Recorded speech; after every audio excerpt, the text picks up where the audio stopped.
It's actually really fun. It's good. It brings a lot of energy into you because you're talking about your show again, and it's happening, and everyone's lovely. The reason we started was because we could see the explosion of companies and artists that were producing work in the fringe. There was an assumption that everybody knew everybody else, and we realised that they didn't. I'm just surprised at how open and lovely everybody is, and you've nothing to worry about. If I thought about it in the cold light of day last year, I would have gone, what's that about? What should I do? But no, you just have to arrive, and the people at the table are lovely. How are you doing? And you just engage. 8 years ago it started, and it has grown Fringe on Fringe and improved Fringe on Fringe, and it's now this really slick networking event which I really enjoy because there's just such a sense of possibility over the course of the whole morning. You just don't want to make a show and it just disappears into the ether. You want to try and find a way where if somebody makes a piece of work, that they are provided with some opportunity to meet with people who have the potential to present it. It's great.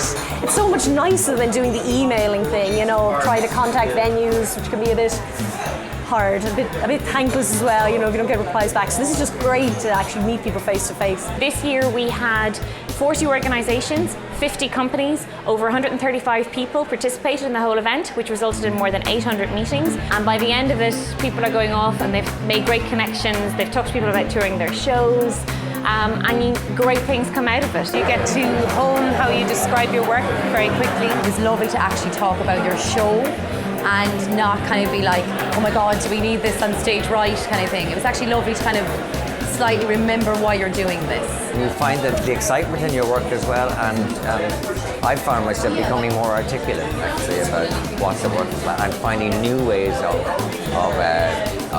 getting that information, you know, new ways of talking about it actually. It makes it so much easier to lift the phone to somebody later on if you know what they look like and if you've met them already. I think over the years actually it's become easier.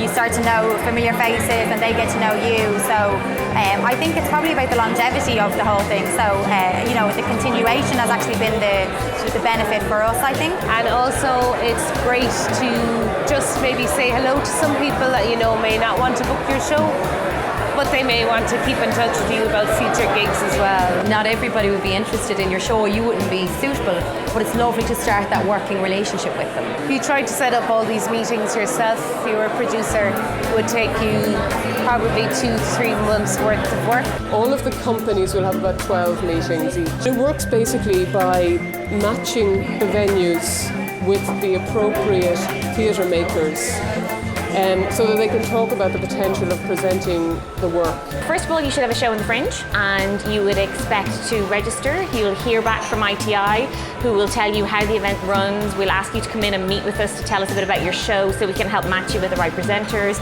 We'll give you tips on pitching your show, how to make the best use of your time, because the encounters are really quick. So, you know, you need to know how to open up, introduce yourself, pitch your show in 2 minutes, and have a meaningful conversation with somebody that hopefully will lead on to an offer for performances or a tour or some sort of engagement at a later date.